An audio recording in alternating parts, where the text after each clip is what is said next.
most people, I should say, first chance for salvation will come during the second resurrection. Now, you see, we got to understand what constitutes a chance for salvation, because most people don't know what constitutes a chance for salvation. Now, let me do it this way. Let me tell you what does not constitute a chance for salvation.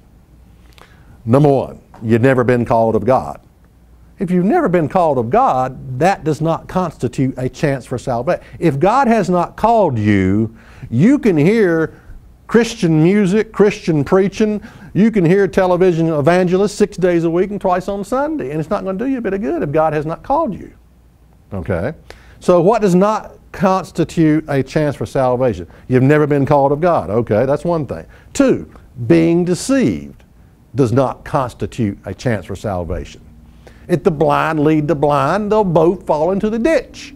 I don't care if you're religious. I don't care if you go to church 6 days a week and twice on Sunday. I don't care if you were born religious. If you're deceived, you haven't been given your chance for salvation. You think you have, but big deal. So what if you think you have? You're sincere, but you're sincerely deceived. A lot of people fit in that category. Yeah. All right, what does not constitute a chance for salvation? Following the leader. Following your parents' religion. Well, my parents were a Baptist and I'm a Baptist and the whole generation of Baptists and we're all Baptists around here. That does not constitute a chance for salvation. Okay. Emotional conversion does not constitute a chance for salvation. Now, I don't know what it is. I mean, emotions are a good thing. God created our emotions, and I guess I like to cry just as good as anybody else, I guess. But you know, I was looking at GodTube, and it's Christian videos and little stories that they upload, and every one of them is the same. I mean, it's always some person, it's some kind of heart-rending story where you sit there and cry, and this child is born deformed, and this and that. Listen, just because you're emotional, just because your heart is touched, just because you hear something and you can cry, that doesn't mean you're converted. That doesn't mean you've been given a chance for salvation. It doesn't mean anything. It just means you're good at crying. That's all it means. All right, what does not constitute a chance for salvation? Being on the merry-go-round of churchianity.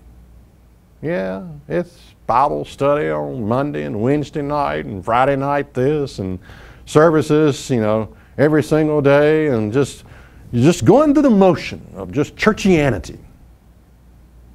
Big deal. So you like church. That doesn't constitute a chance for salvation either. A lot of people like church. It's a social group. You might meet a wife there. You might meet a husband there. You might meet a business partner, you know. Yeah, it's just a social group. Going to church once a week does not constitute a chance for salvation.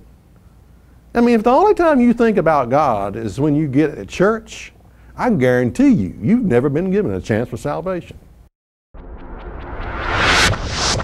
Is that really in the Bible?